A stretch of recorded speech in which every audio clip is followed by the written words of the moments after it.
배려는 우리를 감동하게 합니다. 우리 은혜교회가 이 지역이 서로 배려함으로 감동이 넘치는 그러한 교회, 그러한 지역, 여러분의 가정이 될 줄 믿습니다. 오늘 말씀 마태복음 5장 38절로 44절을 중심으로 우리 함께 말씀을 나눌 때에 배려에 관한 말씀을 오늘 마지막으로 나누는데요. 말씀을 나눌 때에 큰 은혜가 여러분 모두에게 넘치시기를, 배려의 실천이 있는 삶을 살아가시는 그러한 마음을 다짐하시는 여러분 되시기를 주님의 이름으로 축원합니다. 톨스토이가 쓴 사람은 무엇으로 사는가 라는 단편 소설에 보면 참 마음이 여리고 여린 한 천사가 나옵니다. 그의 임무는 죽은 사람의 영을 하늘로 데려오는 것입니다. 하루는 한 여인의 영을 데려가기 위해 이 땅에 내려왔는데, 그 여인은 얼마 전에 남편이 죽었고, 그리고 바로 며칠 전에 쌍둥이를 낳은 어머니였습니다. 그런데 그녀의 처지가 너무 불쌍해 보였는지 그 천사는 하나님의 명령을 거역하고 혼자 하늘로 돌아옵니다. 후에 어쩔 수 없이 그녀의 영을 다시 데려오기는 했지만 처음부터 명령을 이행하지 않은 것이 문제가 되어 그 천사는 이 땅으로 떨어지는 형벌을 받습니다. 그때 그 천사가 다시 하늘로 올라오기 위해 주어진 것은 사람은 무엇으로 사는가 라는 질문에 대한 답을 찾는 것이었습니다. 어느덧 세월은 흘러 6년이라는 그러한 시간이 흘렀습니다. 그 천사는 이 땅에서 구두장이로 일하고 있었는데, 그때 한 여인이 그에게 찾아와 자신의 쌍둥이 딸을 위해 예쁜 구두를 만들어 달라고 부탁을 합니다. 알고 보니 그 쌍둥이는 바로 6년 전 자신이 하늘로 데리고 갔던 그 여인의 자녀들이었습니다. 그 이후의 전말을 알아보니 이렇습니다. 지금 구두방에 방문한 이 여인은 쌍둥이 부모가 살았던 집 근처에 살았답니다.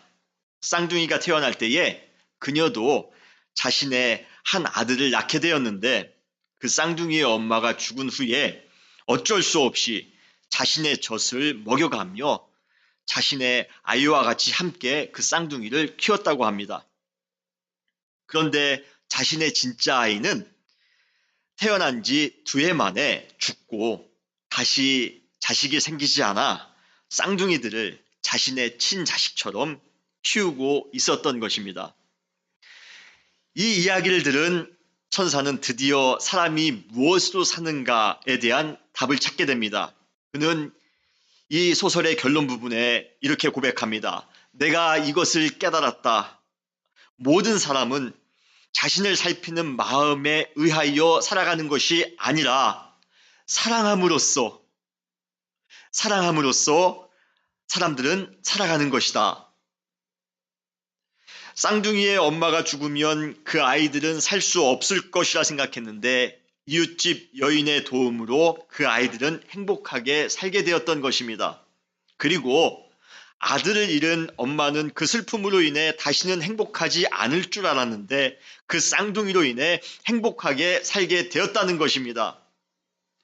이 책의 주제는 분명합니다. 사람이 무엇으로 사는가? 바로 서로의 배려와 서로의 사랑으로 산다는 것입니다. 여러분들은 인생을 살아가시면서 무엇으로 살아가십니까? 먹기 위해 살아가십니까? 자녀를 위해 살아가십니까? 내 자녀만 잘 되면 됩니까? 내 가정만 잘 되면 됩니까? 내가 좋은 권력을 차지하기 위해 여러분들은 살아가십니까? 대체 여러분들은 무엇으로 살아가고 계십니까?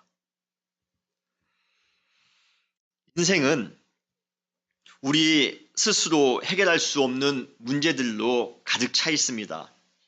간혹 그러한 문제가 우리에게는 참 이해가 되지 않을 때가 많이 있습니다. 왜 잘 나가던 사업이 이렇게 실패하게 되었는가? 왜 내가 그토록 사랑하는 사람이 나보다 먼저 세상을 떠나게 되었는가? 왜 나의 자녀는 그러한 문제를 가지고 태어났던가? 왜 나에게 이러한 기가 막힌 일이 생겼던가? 왜 나에게 이러한 어처구니 없는 병이 생길 수 있단 말인가? 정말 이해할 수 없습니다.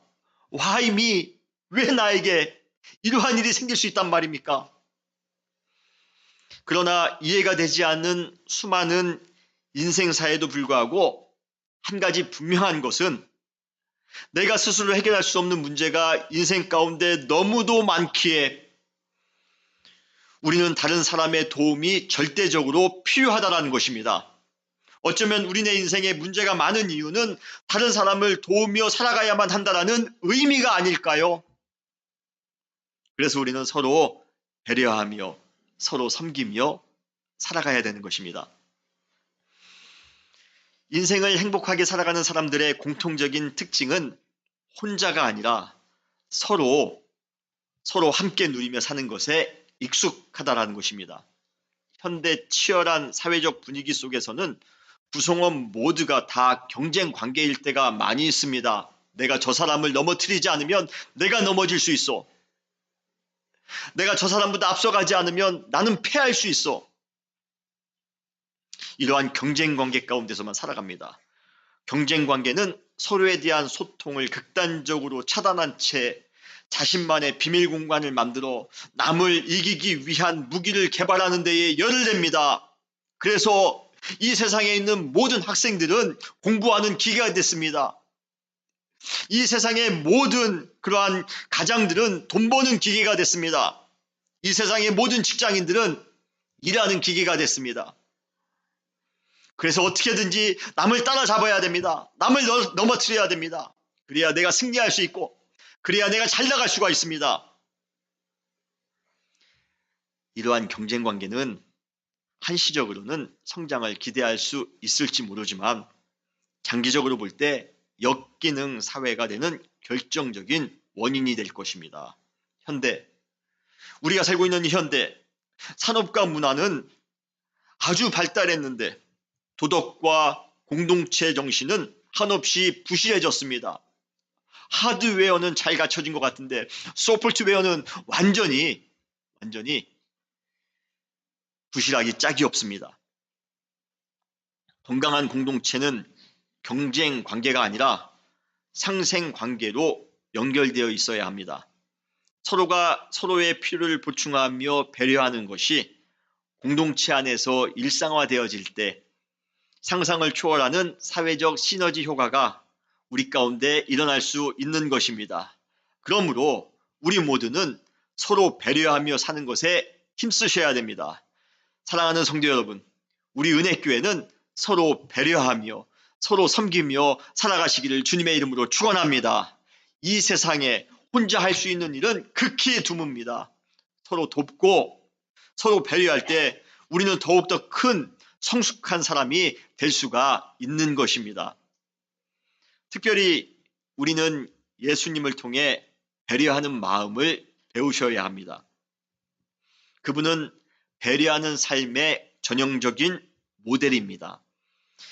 예수님은 하나의 종교, 기독교를 만들겠다라는 일념으로 이 땅 가운데 오신 것이 아니라 우리 인간을 배려하기 위하여 오셨습니다. 예수님의 관심은 기독교, 종교가 아니라 우리 한 사람 한 사람이 예수님의 관심의 대상인 것입니다. 기독교를 만들기 위해 하나의 종교를 창시하기 위해 예수님께서는 십자가에 죽으신 것이 아니라 우리 인간을 사랑하시기에 여러분 한 사람을 사랑하시기에 십자가에서 죽으셨던 것입니다. 그래서 기독교에서 가장 중요한 것은 교리가 아닙니다. 기독교에서 가장 중요한 것은 조직이 아닙니다. 기독교에서 가장 중요한 것은 누구입니까? 바로 우리 한 사람 한 사람이 가장 중요한 것입니다. 예수님은 철저하게 인간 중심의 삶을 살아오셨습니다. 성경 인물들 중에 배려에 익숙한 사람들이 많이 나오지만 그래도 예수님의 배려심을 따라갈 사람들이 하나도 없습니다.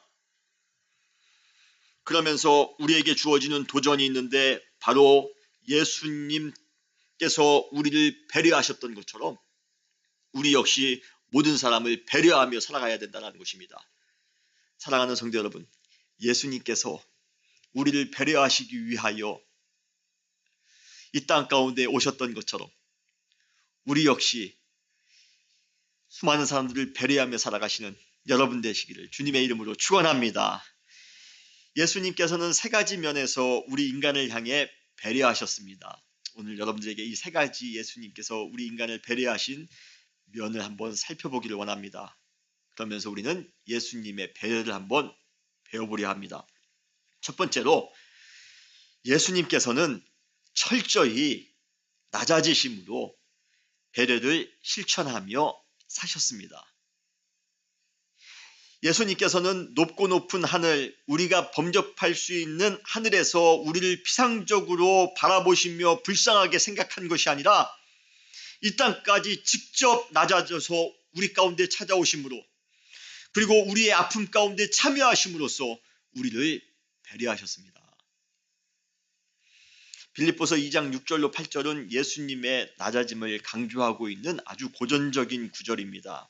그는 근본 하나님의 본체시나 하나님과 동등됨을 취할 것으로 여기지 아니하시고 오히려 자기를 비워 종의 형체를 가지사 사람들과 같이 되셨고 사람의 모양으로 나타나사 자기를 낮추시고 죽기까지 복종하셨으니, 이러한 철저한 낮아짐이 예수님께서 행하신 배려의 근간이었습니다. 예수님께서 이 땅 가운데 오신 이유도 다른 사람을 죽기까지 섬기기 위해서라고 말씀하십니다. 마가복음 10장 45절에 보면 인자가 온 것은 섬김을 받으려 함이 아니라 도리어 섬기려 하고 자기 목숨을 많은 사람의 대속물로 주려 함이라 라고 말씀하십니다. 죽기까지 섬기기 위하여 정말 죽는 자리에까지 낮아짐으로써 예수님께서는 우리에게 배려하셨다는 것입니다.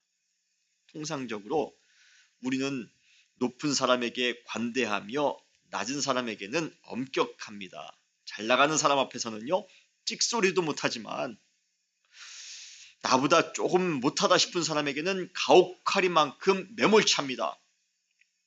마태복음 18장에 그러한 사람이 나옵니다.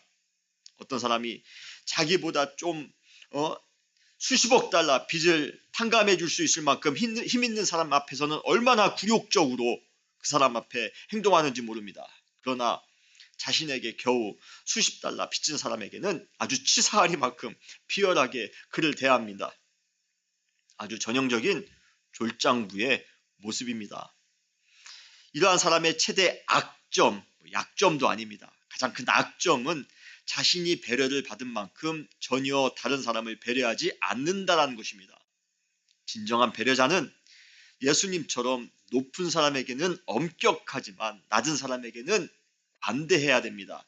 예수님께서는 그 당시에 주류였던 바리새인들, 서기관들, 대제사장들에게는 얼마나 엄격하셨습니까? 그러나 그 당시 시대적 약자들에게는 한없이 배려해 주셨습니다. 낮아짐으로 배려해 주셨습니다.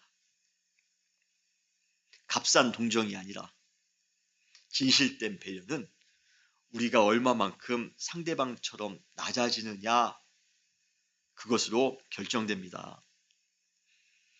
그러므로 상대방을 배려하기 원한다면 나를 낮추는 연습부터 해야 됩니다. 나의 모든 것을 낮추시길 바랍니다. 내가 가지고 있는 모든 것을 다 낮출 때에 우리는 그때 비로소 진정으로 배려할 수가 있는 것입니다. 사도 바울도 그 연습을 충실히 했던 사람 중에 한 사람이었습니다. 그가 고린도전서 9장 22절에 이렇게 고백하고 있습니다.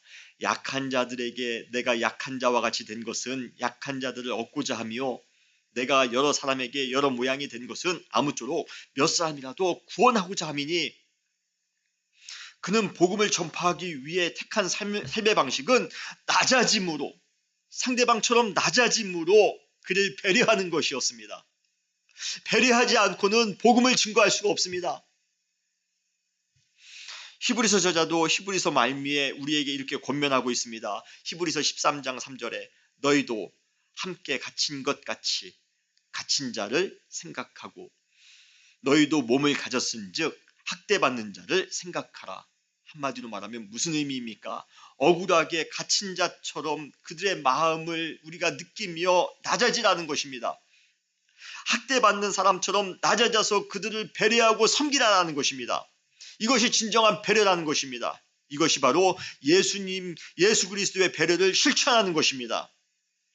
과연 우리는 예수님처럼 철저하게 낮아지려고 노력하고 계십니까?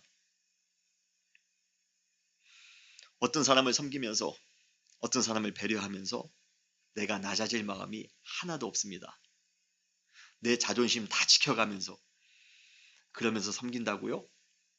섬길 수 없습니다. 어려운 사람에게는 어려운 사람 처지처럼 낮아지셔야 됩니다.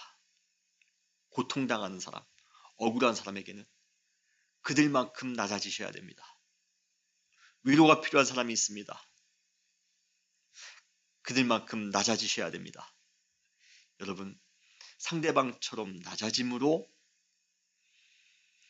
진실된 배려를 하며 살아가시는 여러분 되시기를 주님의 이름으로 축원합니다. 그것이 바로 예수님께서 우리를 향하여 하신 배려의 방식이셨습니다. 두 번째로, 예수님에게 있어 진정한 이웃은 도움이 필요한 사람들이었습니다. 즉, 배려는 도움이 필요한 사람들, 그 이웃들에게 직접 찾아가 그들을 실제로 돕는 것을 의미합니다. 그런데 우리는 보통 나보다 더 잘 나가는 사람 또는 돈 많은 사람, 권력이 있는 사람들과만 사귀고 싶어 합니다. 그런 사람들과 사귀고 싶어하는 이유는 두 가지 때문입니다. 첫 번째로 그들로부터 무언가 혜택을 얻을 수 있을 것이라는 기대 때문입니다. 두 번째는 그들과 사귈 때 괜히 내 위치가, 내 신분이 좀 상승된 것 같은 기분 때문입니다. 우리는 그러한 이유 때문에 나보다 더 잘 나가는 사람들과만 사귀고 싶어 합니다. 그러나 이러한 세상적인 상식과는 다르게 예수님께서는 잘 나가는 사람이 아니라, 돈 많은 사람, 권력 있는 사람이 아니라 예수님께서는 낮고 천한 자들, 도움이 절실히 필요한 사람들과 의도적으로 친구가 되려 하셨다는 겁니다. 바리새인들의 눈에도 예수님의 그런 모습이 그렇게 보였나 봅니다. 그래서 바리새인들이 예수님과 그 제자들을 향하여 이렇게 질문합니다. 마태복음 9장 11절에 보면 바리새인들이 보고 그의 제자들에게 이르되 어찌하여 너의 선생은 세리와 죄인들과 함께 잡수시느냐? 왜 예수님은 그러한 사람들과 더불어 사귀느냐? 그러한 의미입니다. 여기에 나오는 죄인, 이 죄인은 우리가 일반적으로 알고 있는 범법자가 아닙니다. 강도를 저질렀다든지 아니면 남의 물건을 훔쳤다든지 남을 때렸다든지 그러한 사람들은 예수님 당시에도 예수님과 더불어 이렇게 밥을 먹을 수 있는 게 아니라 다 감옥에 가셨겠죠. 그런 사람들은 다 감옥에 가야 됩니다. 그런데 지금 예수님은 죄인과 지금 밥을 먹고 있다라고 지금 하고 있습니다. 감옥에 안 간 죄인이 있습니다. 이 죄인은 누구입니까? 이들은 그 당시 지키기 아주 까다로웠던 종교법을 어쩔 수 없이 어겨 아주 미운 털이 박힌 사람들, 그래서 사회적으로 왕따를 당한 사람들이었습니다. 그들은 대부분 사회적으로 약자들, 가난한 사람들이 대부분이었다고 합니다. 많은 사람들이 그들을 죄인이라 무시하며 상처 주었지만 예수님께서는 그들의 아픔과 억울함을 아셨던 것입니다. 그래서 그들에게 찾아가 그들과 더불어 식사하며 그들을 배려하셨던 것이에요. 그러면서 예수님께서 뭐라고 말씀하십니까? 마태복음 9장 13절에 내가 의인을 부르려고 온 것이 아니라 죄인을 부르려 왔노라 라고 말씀하십니다. 예수님께서는 세상의 이목에 크게 개의치 아니하시고 세리와 제자들 그리고 어려운 이웃들을 향해 항상 친구가 되기를 원하셨던 것이에요. 더 나아가 그들을 향하여 이렇게 초청하셨습니다. 마태복음 11장 28절에 수고하고 무거운 짐진 자들아 다 내게로 오라. 내가 너희를 쉬게 하리라. 그래서인지 그분의 주위에는 현대인들이 원하는 그러한 잘 나가는 사람들, 잘 나가는 친구, 잘 나가는 이웃이 아니라 그러한 것과는 아주 자격 조건이 미달인 절대 빈곤자들, 육신의 질병자들, 사회적 소외자들로 항상 인산인해를 이루었던 것입니다. 마가복음 4장 24절로 25절에 보면 그의 소문이 온 수리아에 퍼진지라 사람들이 모든 앓는 자 곧 각종 병에 걸려서 고통당하는 자 귀신 들린 자 간질하는 자 중풍병자들을 데려오니 그들을 고치시더라. 갈릴리와 데볼리아와 예루살렘과 유대와 요단강 건너편에서 수많은 무리가 따르니라. 바로 이들이 예수님의 이웃이었던 것입니다. 사역기간 내내 예수님은 그들을 배려하며 사셨습니다. 누가복음 10장에 나오는 선한 사마리아 비유에 보면 진정한 이웃은 누구인가? 라는 질문으로 시작합니다. 이 비유에서 진정한 이웃은 종교적으로 인정받고 있었던 제사장들이나 레위인이 아니라 강도 만난 사람을 실제적으로 도와주었던 사마리아 사람이 차지합니다. 종교인으로서 이 제사장들, 이 레위인 얼마나 많이 어려운 사람을 도와야 된다라고 배웠겠습니까? 그러나 정작 그들은 도움이 절실하게 필요한 사람을 만났을 때 매정하게 그들을 외면했다라는 것입니다. 여러분, 배려는 사변적인 철학이나 관념적인 신학이 아닙니다. 머리로 하는 것이 아닙니다. 도움이 필요한 사람에게 직접 찾아가 그들을 온전히 그리고 실질적으로 돕는 행위입니다. 이것이 배려입니다. 다른 사람을 배려하는 방법에 관해 수십 가지의 책을 듣고 세미나를 들어 논문을 쓸 만큼 많이 알고 있는 것, 이것이 중요한 것이 아니라 배려가 필요한 사람을 만나는 그 순간 직접 그에게 찾아가 배려를 행동으로 옮기는 것이 중요하다는 것입니다. 야고보서 2장 15절 17절에 이러한 말씀이 나옵니다. 만일 형제나 자매가 헐벗고 일용할 양식이 없는데 너희 중에 누구든지 그에게 이르되 평안히 가라, 덥게 하라, 배부르게 하라 하며 그 몸에 쓸 것을 주지 아니하면 무슨 유익이 있으리요? 이와 같이 행함이 없는 믿음은 그 자체가 죽은 것이라. 도움이 필요한 사람을 만났는데 그를 외면하는 것, 내 영혼에 생명이 없다는 것, 내 영혼이 지금 죽어가고 있음을 증명하고 있는 것이랍니다. 배려에 관련하여 얼마나 두려운 말씀인지 모릅니다. 배려가 그냥 하고 말고의 문제가 아니라 배려가 우리의 영적 생명과 아주 밀접한 관계가 있다는 것입니다. 배려를 할 때 우리는 생명이 있는 것이고 배려를 하지 않는다면 우리는 죽은 믿음이라는 것입니다. 우리는 다양한 데이터 가운데 살고 있습니다. 소년소녀 가장이 이 땅의 몇 %입니다. 장애인과 독거노인의 몇 %가 도움의 사각지대에 놓여 있습니다. 홈리스나 일자리가 없는 청년들은 매년 몇 %씩 증가하고 있습니다. 최근 결혼한 몇 쌍 중에 몇 쌍이 이혼하고 있습니다. 비행 청소년들은 앞으로 장년이 되어 범죄를 일으킬 확률이 훨씬 높습니다. 우리는 이러한 종류의 수많은 통계를 듣는 것에 매우 익숙합니다. 이 세상에는 그러한 데이터가 지금 차고 넘칩니다.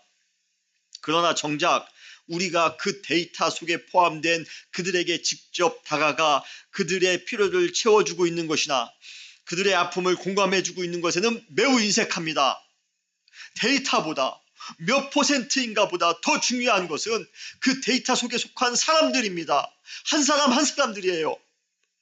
우리가 그들에게 찾아가 먼저 배려를 베풀 필요가 있다는 것입니다. 예수님께서는 도움이 필요한 사람들에게 찾아가 그들을 실제로 도우심으로써 그들의 진정한 이웃이 되기를 원하셨습니다. 그렇다면 과연 여러분들의 이웃은 누구입니까?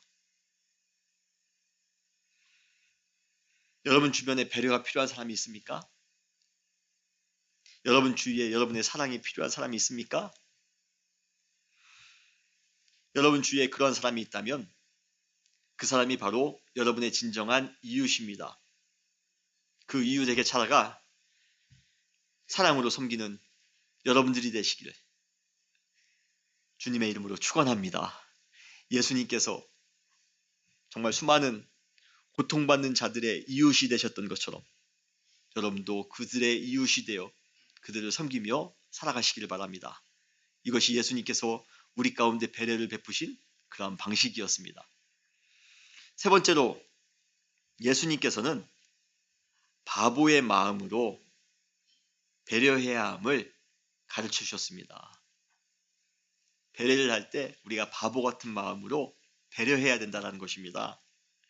여기서 바보는 멍청하다라는 부정적인 의미가 아니라 아주 순수하다라는 그러한 긍정적인 의미입니다. 눈은 눈으로, 이는 이로 갚으라라는 말처럼 악을 행한 사람에게, 나에게 악을 행한 사람에게 똑같은 질량으로 보응하는 것이 우리 시대의 상식입니다. 그렇죠? 나에게 조금만 누가 손해를 주면 나 역시 똑같은 방식으로 되갚아줘야 되는 것이 우리가 살고 있는 이 시대의 상식입니다. 그래서 우리는 눈은 눈으로, 이는 이로 그러한 것을 항상 주장하며 살아갑니다. 참 상식적으로 살지 않는 사람들이 이 상식만큼은 참 잘 지키며 살아갑니다. 우리가 당한 만큼 상대방에게 어떻게든 분풀이를 해야지만이 속 시원해지는 것이 우리들의 삶의 방식입니다. 그런데 예수님께서는 우리에게 다소 당황스러운 말씀을 하십니다. 오늘 본문에 보면 마태복음 5장 39절에 예수님은 우리에게 말씀하십니다. 눈은 눈으로, 이는 이로 갚으라는 말씀이 있지만 너희는 악한 자를 대적하지 말라. 너에게 손해를 준 사람, 너희의 마음을 아프게 한 사람, 그 사람을 대적하지 말랍니다. 그리고 그 이후에 더 황당한 말씀을 주님께서는 우리에게 하십니다. 오늘 보면 마태복음 5장 39절로 41절에 보면 나의 오른뺨을 친 사람에게 왼쪽 뺨을 내밀라고 말씀하십니다. 속옷을 가지고자 하는 사람에게 겉옷까지 내어주라 합니다. 억지로 오리를 가자고 말하는 사람에게 심리까지 가주라라고 예수님은 말씀하시는 거예요. 정말 상식적으로 이해할 수 없는 말씀들입니다. 심지어 마태복음 5장 43절로 44절에 보면 원수를 미워하는 것이 아니라 원수마저도 사랑하라고 말씀하십니다. 박해하는 자들을 위하여 기도해 주라고 말씀하십니다. 정말 감정적으로 손해보기 싫어하는 현대인들의 시각으로 볼 때 정말 어처구니가 없는 정도가 아니라 어리석게 보이는 행동들이 아닐 수가 없습니다. 만약 정말로 우리가 이렇게 산다면 세상의 수많은 사람들이 우리를 바보라고 놀릴 것이에요. 오른뺨을 맞았는데 왼뺨을 돌려대다니, 아이 저 바보. 어떤 사람은 바보에 또 다른 단어까지 붙이지 않습니까? 그 등등자, 몸신자야. 어떻게 그렇게 손해보며 살아갈 수가 있어? 어떻게 오리를 걸어가면서 심리까지 가준다고 할 수가 있어? 정말 바보 같은 그런 삶이 아닐 수가 없습니다. 세상적으로 볼 때 상식적으로 맞지도 않습니다. 그러나 오늘 이 구절은 우리에게 배려에 대한 큰 교훈을 가르쳐 줍니다. 바로 우리가 바보의 마음을 가질 때 배려하지 못할 사람은 한 사람도 없다는 것입니다. 우리가 다른 사람을 배려하지 못하는 가장 평범한 이유 뭔지 아십니까?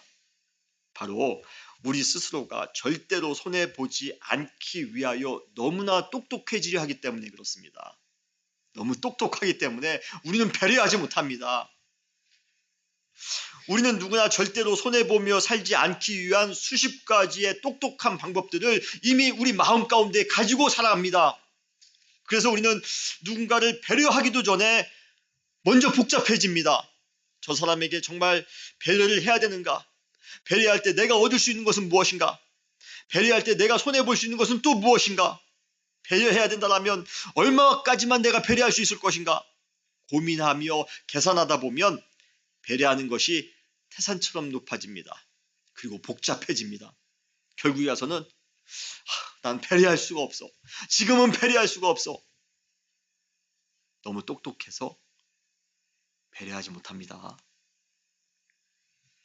우리는 자녀들을 위해서, 내 자녀들을 위해서는 정말 바보 같은 마음으로 100불도 주고 몇백 불도 줍니다. 해줄 수 있는 거 다 해줍니다.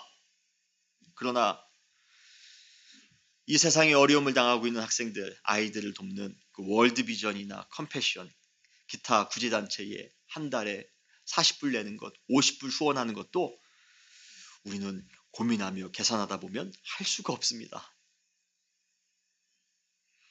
여러분, 배려는 단순한 마음, 아주 바보 같은 마음을 가진 사람만이 쉽게 할 수가 있습니다. 김수환 추기경의 가장 대표적인 닉네임, 별명이 뭔지 아십니까? 바보입니다. 바보 김수환 추기경. 이것은 그분이 모든 사람에게 얼마나 단순하게 배려하며 살았는가를 보여주는 상징적인 별명입니다. 약자들, 이 세상에는 수많은 약자들, 사회 소외자들, 병자들, 힘없는 사람들 많이 있습니다. 우리의 마음이 단순해야지만이, 우리의 마음이 바보 같아야지만이 그들을 섬길 수가 있는 것입니다. 배려할 수가 있는 것입니다. 그들뿐만 아니라 우리 주변에 관계가 불편한 이웃들이 있습니다. 그동안 잘 왕래하지 않은 사람들, 오해가 있었던 사람들, 미운 감정과 시기하는 마음이 있었던 사람들에게도 여러분 오늘 바보 같은 마음으로 한번 찾아가 배려를 베푸시는 여러분 되시기를 주님의 이름으로 축원합니다. 바보 같아야지만이 우리는 배려를 실천할 수가 있습니다. 배려는 복잡하게 생각하면 절대로 실천할 수 없습니다. 바보 같지만 단순하게 생각하여 실천할 때 그것이 가능한 줄 믿으시길 바랍니다. 여러분, 옆 사람하고 한번 인사합시다. 배려하기 위하여 바보가 됩시다. 한번 인사 한번 해보세요. 배려하기 위하여 바보가 됩시다. 여러분은 배려를 행할 만큼 충분한 바보이십니다. 그래야 우리는 순수하게 따지지 않고 배려할 수가 있는 것입니다. 배려에 있어서는 똑똑해지지 마시기 바랍니다. 단순하게 그냥 내가 손해볼 거 생각하지 마시고요. 내가 양보할 거 생각하지 마시고요. 그러면 나에게 어떠한 영향이 올 것인가 생각하지 마시고 계산하지 마시고 지금 저분이 나의 배려가 지금 당장 필요하시구나 라고 생각하면 앞뒤 바라보지 마시고 바보같이 순수한 마음으로 그에게 찾아가 배려를 베푸시는 여러분 되시기를 주님의 이름으로 축원합니다. 마지막으로 배려는 한자로 쌍배자와 고려할 여자를 사용합니다. 한문적인 의미는, 한자적인 의미는 서로 생각해 주는 것, 이것이 바로 배려입니다. 배려는 사랑을 근간으로 한 서로 간의 행위적 소통입니다. 그러기에 일방적인 배려는 사실은 배려가 아닙니다. 교회에서 우리 목사님이나 우리 장로님들이 그들이 배려를 많이 해주시겠지, 그들은 배려를 해주실 분들이야 라고 생각하시면 안 됩니다. 목사님들, 장로님들, 기타 리더들도 배려를 받아야 될 사람입니다. 오늘 이제 오늘 기관 모임이 있는데요. 각 기관도 마찬가지입니다. 우리 회장님이 우리 기관을, 우리 회원을 배려해 주시겠지? 아닙니다. 회원들이 또 회장님을 배려해 주셔야 됩니다. 모든 배려는 다 상호적입니다. 서로 배려해야 되는 것입니다. 배려는 서로 주고받아야 됩니다. 그때 비로소 우리는 온전한 배려가 될 수 있는 것입니다. 우리가 지금 배려해야 되는 이유는 언젠가 배려를 받을 수 있는 입장이 될 수 있기 때문입니다. 그래서 우리는 오늘 배려하며 또 서로 배려를 나누며 살아가야 되는 것입니다. 그렇게 서로 배려를 주고받으면서 그 공동체의 은혜의 감동이 축적되어질 때, 그리고 그것이 어느 순간 폭발하는 순간 교회와 지역사회가 부흥하는 기적이 일어날 줄 믿습니다. 모든 출발은, 부흥의 모든 출발은 바로 배려입니다. 사랑하는 성도 여러분, 배려하시기 바랍니다. 먼저 우리 사랑하는 성도님들부터 서로 배려하시기 바랍니다. 누가 나의 배려가 필요한지 그것을 여러분 관찰하시기를 바랍니다. 그리고 배려가 필요한 부분이 있으면 그분은 나의 이웃이다 생각하시고 앞뒤 재지 마시고 바보처럼 단순하게 순수한 마음으로 나아가 배려를 실천하며 살아가시기를 바랍니다. 그때 우리 은혜교회가 부흥케 될 줄 믿습니다. 여러분이 배려하는 그 배려를 통해서 이 지역이 변화될 줄 믿습니다. 여러분 가정이 변화될 줄 믿습니다. 우리의 시대가 변화될 줄 믿습니다. 그 모든 출발은 배려입니다. 우리 다시 기도하시겠습니다.